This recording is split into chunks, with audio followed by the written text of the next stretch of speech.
Hello, hello. Hey, hello, hello, hello. Oh man, Hello.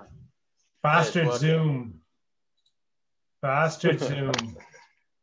Jesus Christ. Crawl, I know crawl I'm like sending today. DMs to everybody with the new link. This is a pain in the balls. Get sliding, John. Get sliding. Oh, God help us all. The May the Lord have mercy on our souls. lockdown beard is in full flow, I see. Yeah, mate, I know it's just a disaster. How long's that been going oh, for? I've been trying the same for years and nothing happens. oh my God. It's just damn, damn, damn. Hi, Sean. Hey, Robert. Hey How you guys. doing? How you Hello, doing? people. Is everybody else, anybody else waiting? Have we got everybody? I'm just going to be distracted here for a moment while I get a message up on the group. No worries. And So, are you all in Ireland, or where are you all based? I'm in England, so I'm in here through the blessings of Mr. Caprani, because my grandfather was from Donegal. So There you go. It's grandfathered in. oh, yeah, we look like the Irish football team. It's all a bunch of plastic paddies, really.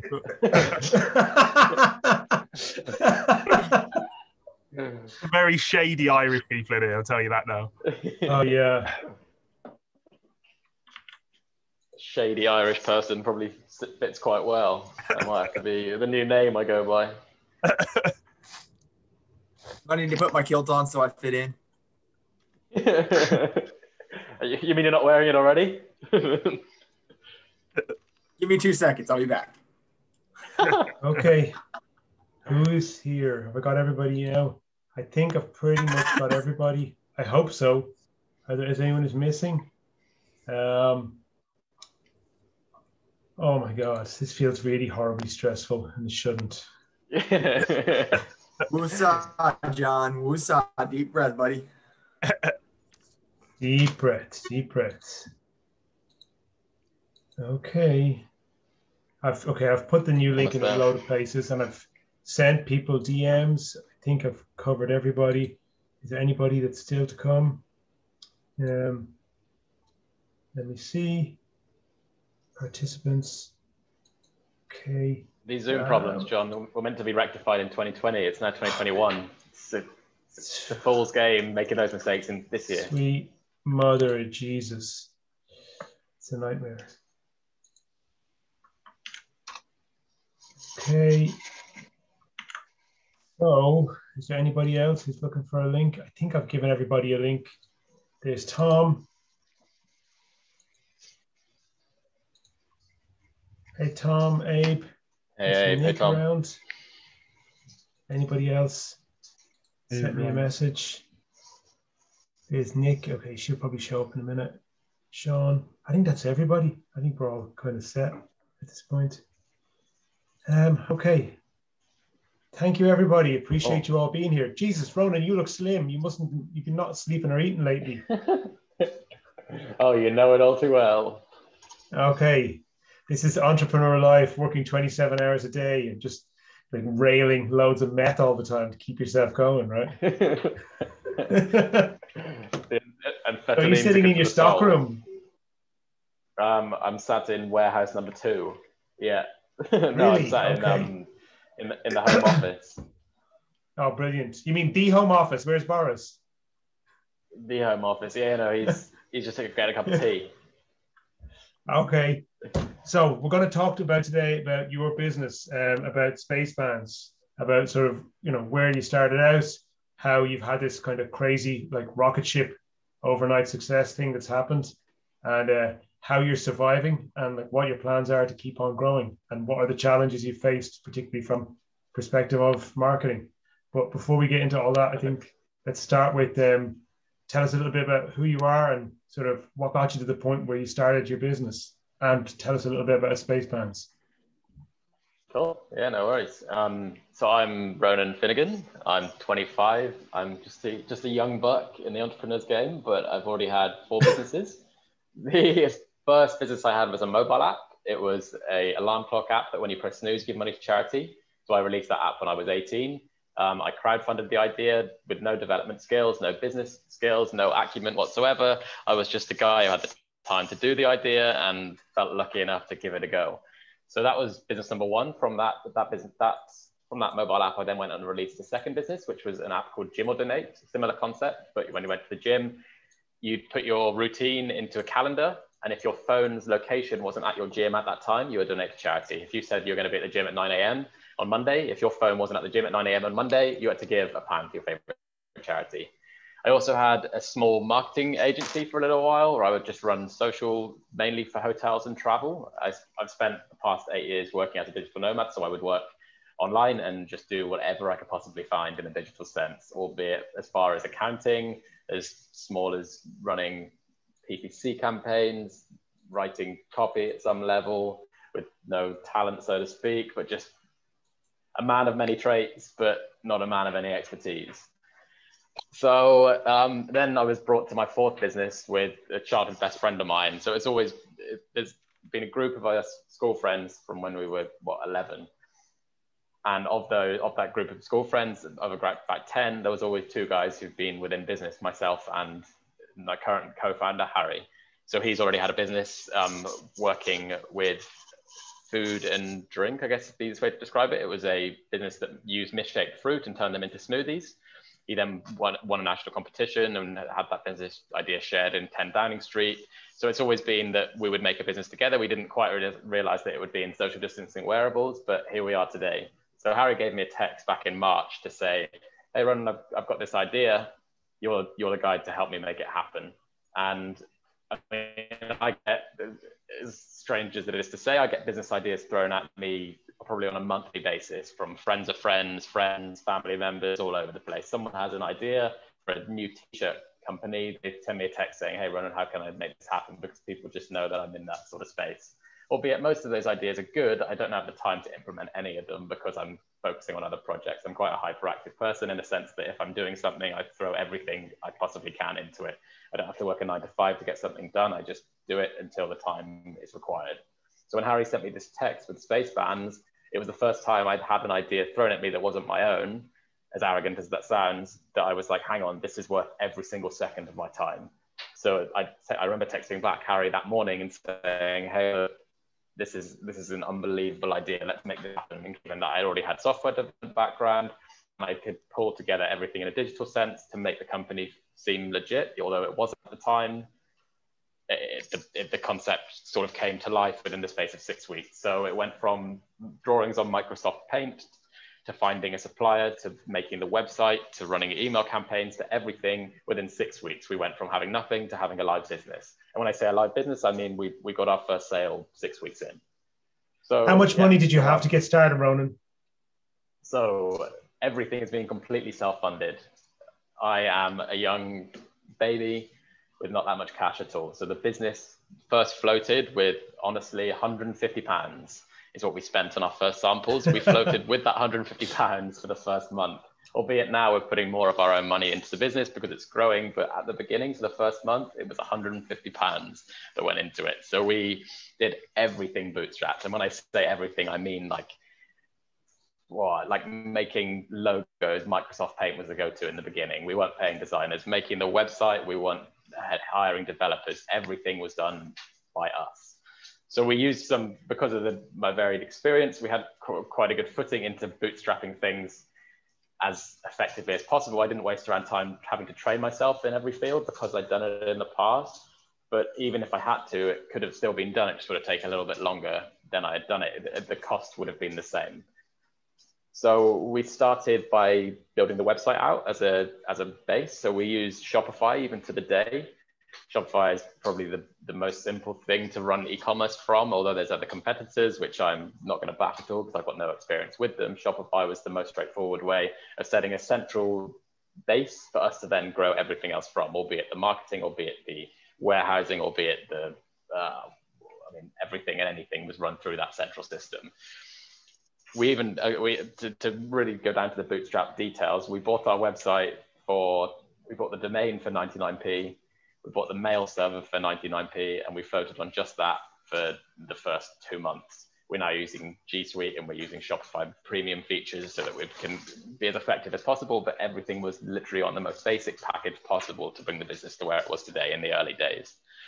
So, I mean, I'm going quite quickly along the timeline of the business. I don't know if, Johnny, you want to try keep going in a timeline sense to how we got to today, or do you want me to go through the achievements to date, or how much time do we have there? We got about 45 minutes. We got about 30 minutes left. So where I want to go to is like, where did that first client come from? Who was the first customer, and how did you get them over the line when you didn't really have a working product yet? Good question. Okay, so let's cast my memory back. So the product was released with a motive initially. So does everyone understand what the product is? Or before I go into all the details? Maybe you better explain what the product does a little bit. Yeah. No worries. So the product is a social distancing alarm. It's a little wristwatch that beeps and vibrates when you get too close to someone. So although it sounds like a Black Mirror episode, really the device is just a means of keeping employees safe. It's for the most part for factories and workforce facilities that need logistics on a day-to-day basis where people have to come into close contact, but they want to keep their employees as safe as viably possible. So you're really selling into the health and safety policy of these places as opposed to the actual desire for the product, so to speak. So Spacebands is a social distancing wearable that has both contact tracing data and customizable features that you can make the device as simple or as complex as required. The device is the most simple option on the market. It's also the most affordable option on the market. And I think that's the reason we've had the success that we've had. Was the hardware, was it ODM or was it an off-the-shelf piece of kit? No, so it was the product was, how are we going to do this? So we found the supplier through these Microsoft Paint drawings we were doing and working out what we wanted, how we wanted to build out the features. And when I say the features, I mean, do we want to include a vibration feature, a light feature, a camera? Do we want to include a telephone in there? All these questions were coming up, and we decided we'd make this product as simple as possible. So we knew we needed a battery, we knew we needed a vibrating feature, we knew we needed a light, and we knew we needed a sound element so that it could both light up, vibrate, and beep. When we had that, I then went to suppliers making similar technology. So I went on just search the web for people who were making similar stuff, who were making watches, who were making key finders, who were making car keys, anything which were using the key elements of the product that I required. We were looking for those suppliers. We then contacted those suppliers with our requirements. So we wanted to make something that would last, have a long battery life, have a sound, have a tags within it so that we could track data. We then contacted those suppliers with those requirements and said, hey, this is the product I want to make. I want to make a social distancing alarm. How can you help? Some of them had already made simple, we got a question coming in. What you needed from scratch and it wasn't probably existed and what labeled it. Nice. Yeah, so Abe, I'm seeing your question here. You look for alternatives from China for drop shipping, or was it never an option? Yeah, so this is what I was going to get onto. So there were products already existing in the marketplace that were in simple terms doing what we were doing, but they were nowhere near as effective as the product we were trying to build. So the product that we were going to these manufacturers with was not the product that we have today. It was a very, very simple idea. And then from that concept, the product has grown exponentially. We're always adding firmware, software, we're adding different bits of hardware to improve the actual features of the devices so that they're as efficient as possible. But when we contacted these suppliers, it really is a case of hitting 100 to get one success. You have to contact loads of buds to find someone that ends up adding value. It's not just adding value. The product's got to be good. They also have to have good lines of communication. They also have a good reputation. They also have to have a good backing with international trade, given that there's some complication when you're shipping things in and out of like China, India, and so most of that Far East manufacturing space. It can't just be that the product's perfect. If the project's perfect and they haven't had any experience in the past, the likelihood is they're not going to be able to get 1,000 devices to you in a week. It's going to take them months. So not only do we have to find the right person to make it, we also have to find a reliable supply chain so that we could move with scale. Needless to say, when we got these first samples, the product was good. It was almost exceeding our expectations, but it was still super simplistic. And there were so many features that, as is with this world, don't quite match up. They would tell us that it would beep every 5 seconds, but in fact it would beep every 10. They would tell us that the sensors were accurate, and then we test them and they weren't. So it was lots of going back and forth. Unfortunately for us, because it was a product with both firmware and software, we can make changes at our end using developers that I have from previous contacts and developers that we would hire on the likes of Freelancer and Upwork, so that it wasn't just a one-man team. It quickly became a team of other people who were dropping in advice and tips on how we could build out the product to what it is. So, okay, so Spacebounds and it's simple. Sorry, yeah, go ahead. At what point, Ronan, did you come to where you had something where you could actually show a customer and give them a demo of like, this is a product that's a real product, not just something on a page? So do you want the truthful answer, or do you want the... Yeah, let's have the truth, the ugly truth. Come on. The ugly truth was that before the product was perfect, I was making the website seem as though it was. Because I knew that there would be a life cycle of, there would be inquiries because it was a hot topic product, and we had to get it out there before other people came into the market. So before the product was perfect, we released it, not so to speak fulfilling orders, but we put it out into the space saying, hey, look, this is what the product does. It has all these features, look how cool it is, knowing that eventually we'd get to the day sometime in the near future where the product would be perfect. We knew we were close, but we weren't quite there. So, okay, so were your first sales B2B or actually through your websites? Were you outreaching to people, or was the interest coming to you? So this is the interesting turn. So Spaceman's actually was released with a key motive to help school children go back to school safely. That was the pure rhetoric behind the idea in the first place. We knew that there was headlines at the time where school children were struggling to go back into schools, and no one knew how they were going to deal with it. It's one thing telling an adult to social distance, it's another thing telling a 7-year-old.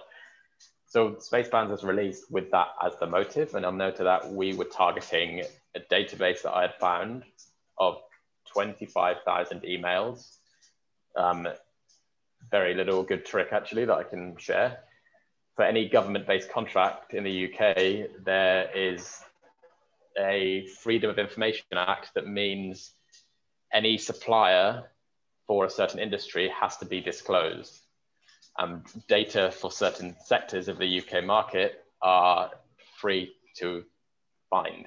So I found a database of email addresses of 25,000 schools, and then started email campaigns to these schools to say, hey, look, this is the product, this is the issue you're having. It was really a case of, this is your problem, I can fix it, rather than this is a product, it's really cool. Brilliant. So everything was going perfectly at this point. We were getting traction back from these schools, but because a lot of the schools were state-run schools and not private, they were saying, hey, we're interested, but we need to get approval from government level, or but we need to speak to our board, or but, and there were lots of buts because it's such a public sector. Even in private schools, it's such a sector where everything has to be cross-checked by, and no one wants to be a thought leader, no one wants to be changing the way that the industry is running because it's obviously protected for all the right reasons. So we decided at this point that we were either going to get all 25,000 schools in the UK, or we were going to get none. It took a couple of months to realize that, but we were getting yeses all over the place, but we weren't seeing the sales that as a result of those yeses that you would expect. Or we were getting the likes of even a school in the UK here called Eton, who are one of the biggest private schools in the UK. They're the wealthiest, and we thought, you know what, if we get Eton, then it will be a drop down. We'll get all of the others, because once one of the big schools do it, everyone else will say, hey, they're doing it, why are we not doing it? But as the story had a twist, that didn't happen.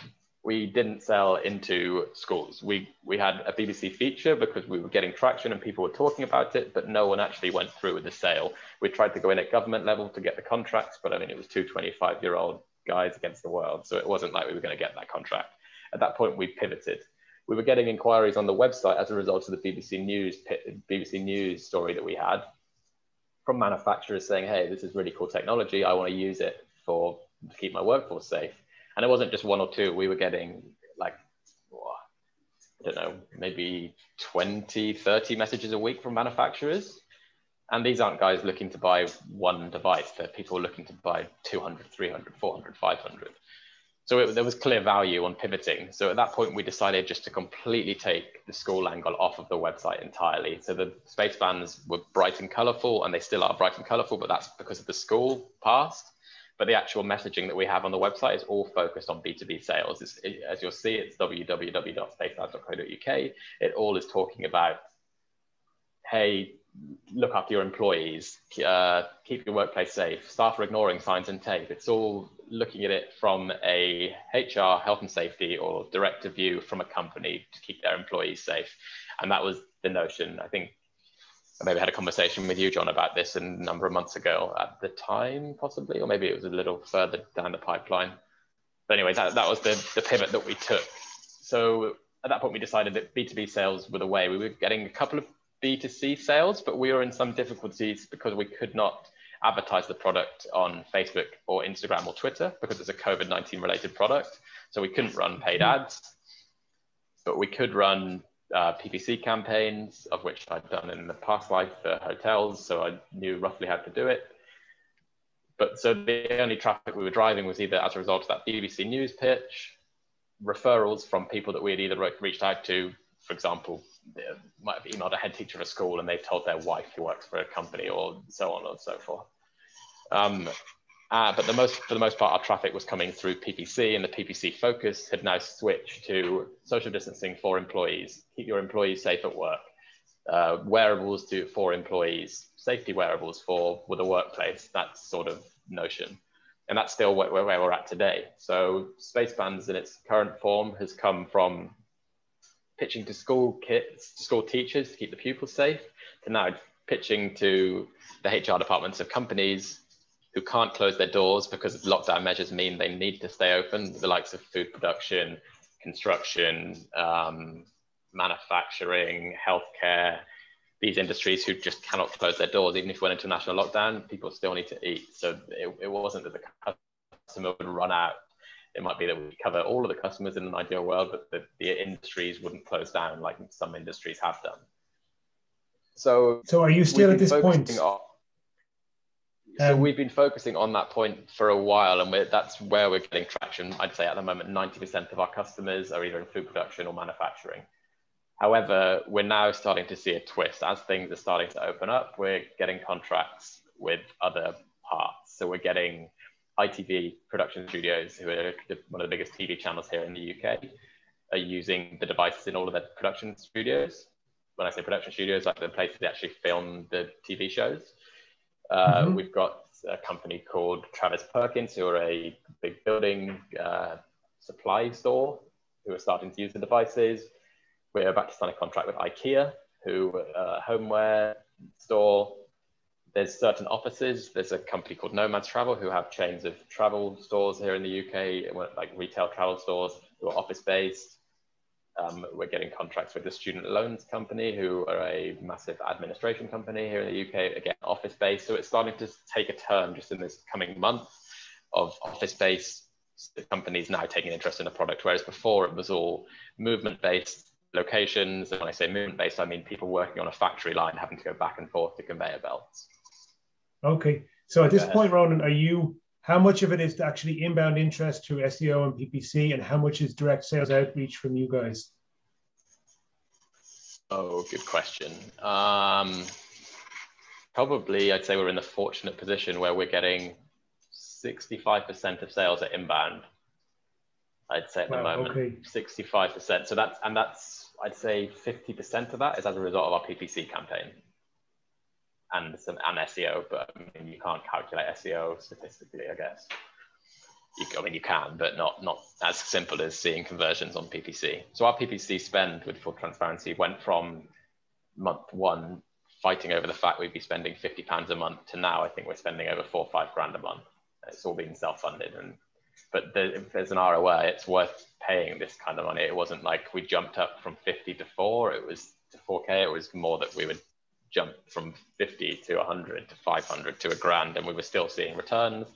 I mean, I'm a risk taker and sort of always have been, as is Harry, my co-founder, but the fact that there was a time pressure on the product because it's COVID related, we knew that we had to go all or nothing at all times. If we had a t-shirt brand, for example, we could have done things slowly without big risk, but for us, it's COVID related product. So it's firstly that the product could save lives in the meantime, but secondly that we only had a certain time to make our money.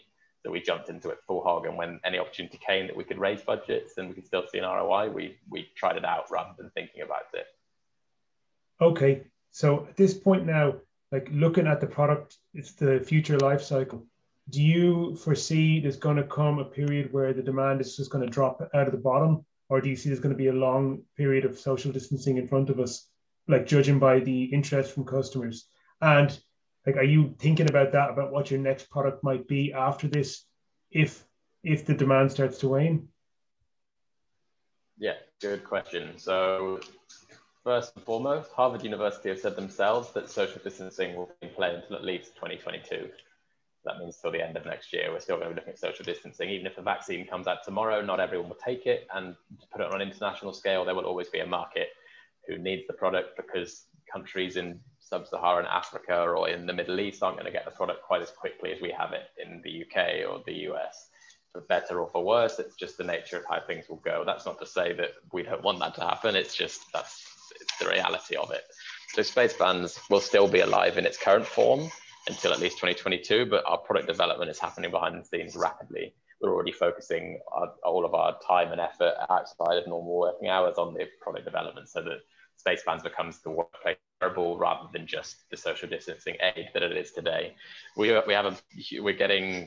sold maybe to somewhere between 700 and 1,000 customers, and when I say customers, I mean companies. Not talking about the small people buying too. So that's a database that has value, people who care about workplace safety. So it would be silly for us to just exit the business as soon as social distancing wasn't alive, because we have an email database now of people who have registered interest in spending money in workplace safety. So that's where the value of space bands comes in the future, I think. And we've already got product features that we haven't released yet, so I won't go into too many details, but product features that will make it a complete workplace wearable rather than just a simple beeping watch. Okay, and have you started to look at like affiliations and partnership deals with other companies in the same space, in the workplace safety space? For now, no. For now, we are by far the most affordable and competitive option in the market, and we're keeping our communication with competition to an absolute minimum. There are some other people in the space, but we're... I didn't specifically mean competition. I meant more like complementary businesses that have distribution to people who are your ideal customers.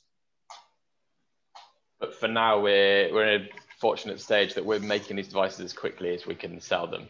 We have backlogs of orders at all times. So we're at the beginning, we were looking for distribution agreements all over the place and looking for distributors and wholesalers and all that whole malarkey. And I mean, I've had hours and hours of conversations and time formulating databases to do that. However, now we're in the fortunate position that we're signing contracts with the likes of the NHS, the MOD, Amazon, Sony. So we don't need to do that, which is very rare to say, but we've just got a lucky streak of luck that once you get some of the big companies, the others seem to follow. So we're making, let's say, 1,000 devices and shipping them out. Like these will all disappear like before the end of the week. So, I mean, we're in a very fortunate position to say that, but we've actually started turning down distribution, which seems ridiculous, but yeah, is scaling up production your major challenge? Is actually getting the volume of product enough that you can sell it? It's a funny one because we are still playing safe in terms of building the product, because we firstly know the new product is going to be significantly better, but yet retain the features that the current product has. But secondly, we don't want to go and buy 20 million of these devices and then find out that the vaccine's actually coming in 6 weeks' time and we can't sell 20 million for cash. All the cash flow is pointless. And with a startup like ours, even though we're doing well, cash flow is key. It's never been more apparent than ever. You can make as much revenue as you want, but managing a startup like this, cash flow is the most important thing in the world. It's about having money to purchase when you need to, or about having money to invest in development when you need to. Having money, like I still haven't taken a salary from this, and we've got some good contracts. Doesn't mean we've got loads of money sitting there, but we've won some huge contracts, but yet just decided still not to pay ourselves because we're spending every single penny we get either in the product or the product development or in marketing campaigns that we'll see play for in the next few months. I mean, and that's as small as making graphics for social posts. That spend goes in, and then we'll see the returns in a couple of months. Okay, awesome. I'm at this point going to open up to Q&A for anybody who wants to jump in with their own questions. So please, unmute yourself and jump in if you want to. So there are also some questions in the old chat on the side. There are, okay. Have a look. Is your company delivering working samples? How many companies are delivering working samples? Oh, from the people the suppliers who you talk to. Yeah, so for the most part, the chain of events when people come to us with an inquiry is they send us an email or give us a call, say, hey, I'm Mary from Yellow Production House. We make whatever. We make paint. I've got 500 employees. We want to test if these device works. So they place an order for 10 on our website, which is paid for. We never send out any samples for free. Mary then gets the devices. We call her the day the devices arrive. We've really realized the power of giving people calls in this business. We used to do everything on email, but we've realized the efficiency of making a call and actually having that relationship with someone adds so much value that we just, you notice a difference. You see the deals come in that you get on the phone. You don't see the ones come in that you're doing on email all the time. But anyway, so we then ring Mary and say, okay, Mary, so you see your sample, how's things going with setup? Mary then says there's a problem with setup and it's because she hasn't charged the device. We then tell her charge the device, call back the following morning, checking it's all okay. At that point, because you're helping them along the way to make things as easy as possible, you form a bond and they want it to work for you as much as they want it to work for them. Then Mary would then place her order for 500. We ship that out as soon as we can. And then when the devices arrive, follow the same process. Hey, is everything okay? What's wrong? You've got a device that's faulty, no problem. We'll send you another one. It's always keeping things as absolutely as simple as possible for them, both in the technology we have and the service we provide. Everything is simplicity to a T, as that's the reason for our success. I'd say we keep things as easy as viably possible for a customer, whether you're a customer of 10 employees or you're a customer of 5,000. It's the exact same process. Everyone gets a phone call, everyone gets an email, everyone gets a check-in, we have systems and CRMs that track timelines of when we should be in contact with people. We use a really good software called Pipedrive, but everything it's not done on automation. It's all personalized, but it's picking up the emails, picking up the phone any time of the day. And that's how we've had the success I think we've had. So to answer the question about do companies get deliverable working samples, I'd say 70% of them take samples before they place a big order. Okay. And for these bigger organizations, like people like the NHS and so on, you're starting to talk to now, those big organizations tend to be notorious for having slow purchasing cycles where it can take months for them to make a decision on an acquisition. Have you found that, or is the urgency of the need because of COVID sort of short-circuited that for you? So there's two answers to that question. The first one is we subside it because if people place orders with company credit cards, you can subside the waiting time on setting up purchase orders. So for samples, we do that on credit card because by that you're cutting down the time that it takes for them to check the samples. And then naturally them testing is going to take a week or two anyway, regardless of the size of the deal sometimes. And by that time, the purchase order is set up by the time they made the decision. And because the process is already going at their side, there's both a pressure from their internal side to make the deal work because other people are working on the deal behind the scenes, setting up purchase orders and vendors and supplier forms. And then to make that decision, it's easy because we're holding their hand the whole way. What sort of credit terms do you have to offer on the purchase order side if they're actually gone past the sample stage to placing a commercial order? So we're very, very fortunate because we're such a key product at the moment, given the times, we work on a pro forma basis only. We haven't offered credit terms to anyone, even the likes of government contracts. We say no, which is very fortunate. We do that on purpose. We do that because we're the most affordable solution. People don't argue. When I say the most affordable, our device is £25 a device. The nearest competitor is £75. So even if our product was awful, I think a lot of people would win the contract with us anyway. But our product is good and it has everything that any competitor does. But our price point is so low because we want to stop competition coming in, and we want to make it not even a question to which competitor they should choose. They should just choose us because we do everything at half the price, a third of the price. For that reason, we also have no price breaks whatsoever. We don't offer discount to anyone anymore. Okay, so it's just flat pricing and no credit terms of any kind. That makes it so much better for you guys in terms of projecting out your cash flow. Yeah, exactly. Okay, awesome. Yeah, I mean, it's just crazy that it's come out of remember we were talking a year ago and you were kind of like thinking about what am I going to do next? And then suddenly it's pretty much just exploded in no time at all, right? It went from Like, what's the timeline been? Like, just for people who don't know, like, has it been 2 months, 3 months, 6 months from like the idea to actually this has got real traction in the market? So the company was formally limited on the 19th of June. It's now the 11th of February, and we've sold between 20 and 30,000 devices. Okay. And do you have like a revenue forecast for 2021? Do you expect where you're going to be by the end of the year? Yeah, we want to sell 100,000 devices, so that's 2 million. Okay. And we think that's feasible. Look, the contracts we've got already with the likes of the NHS and the MOD are just for one site, and we've won the government tenders, so it means that we're then going to be pushed into other sites should we keep going as well as we're going and the product keeps performing in the way that they expect. So I think there's lots of contracts that we've already won that should just reoccur as long as it goes through the testing process in their end. I didn't think we'd be saying this as we are today, but we're very fortunate in that we've done it all completely self-funded. We've done it all bootstrapped, but we've done it all with both cost in mind, but also just value added at every corner. Because we micromanage every single element, albeit hiring contractors for certain elements that our skill set doesn't allow for, we still personally review everything that goes through. And for us, it's worked. For other businesses, maybe it wouldn't, but because we've been growing quickly, but at a gradual tangent, we've been able to manage everything as at present. Okay. Yeah, I mean, like what I think really stands out, like for me, well, what you've done is like, it's like the power of having like a really good offer, but more even than the good offer is the timing.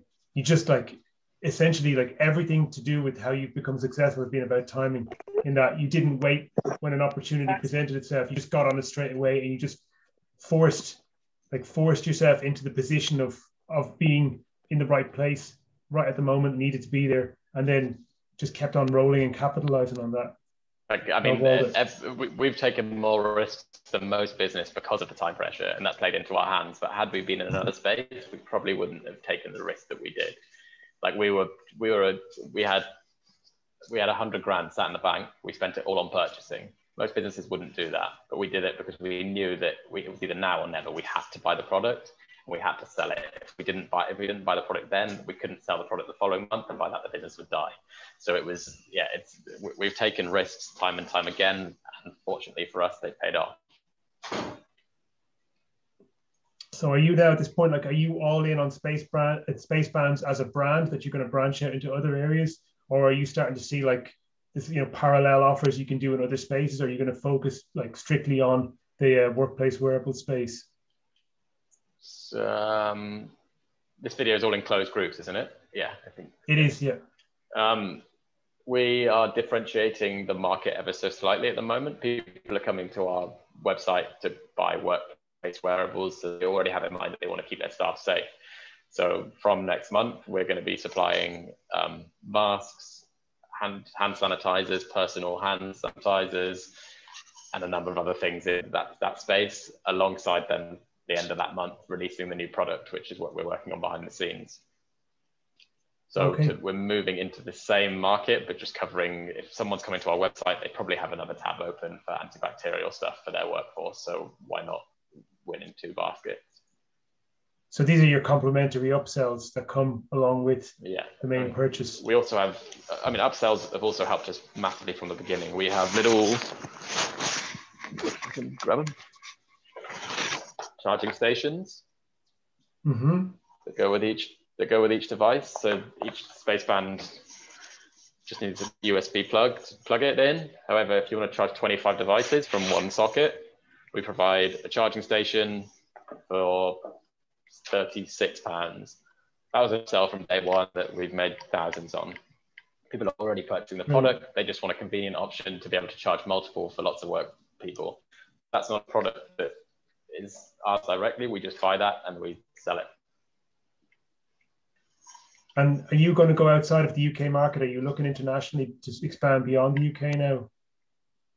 I mean, we're already selling internationally. I was packing up orders just last night, or we've sold into near on probably 40 countries now across 5 continents. Amazing.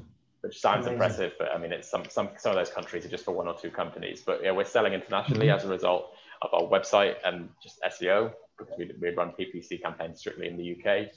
But I mean, we've been fortunate that we've been on Sky News, we've been on BBC News, we've been on ITV News, and the benefit of that credibility in an international market, which we're grateful for. It's not that we paid for that we just got right place, right time, and the product was something that people wanted to talk about.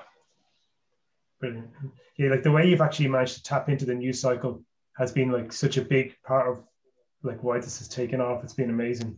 Oh, it's our sales pitch, I think. I mean, for the most part, our sales pitch is no longer the product. It's either people that we're working with already, or it's just, we've been on the news, look at us. Yeah, amazing. Okay, it's coming up to like 16:45, so it's like pretty much time to wrap up. I want to respect your time as well. If there's anybody who's got anything, any Q&A you want to jump on with before we wrap up, please do so now. Oh, we've got one. Hold your peace. Well, we've got one more. From What Sean. advice do you give to what advice do you give from somebody who like me to get in the product creation space?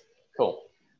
So Sean, my advice would be, so I mean, this is just one product. I made a number of other products over the years. Some have been successful, some have not been successful, some have never left my bedroom. The one thing I would give as a piece of advice is your designs and your ideas don't need to be perfect. You'll realize the flaws in them the second you start making them.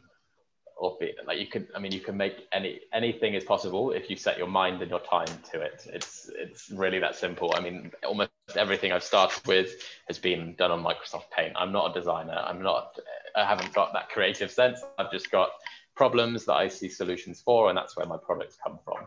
So everything that I've done has just been, hey, this is my idea.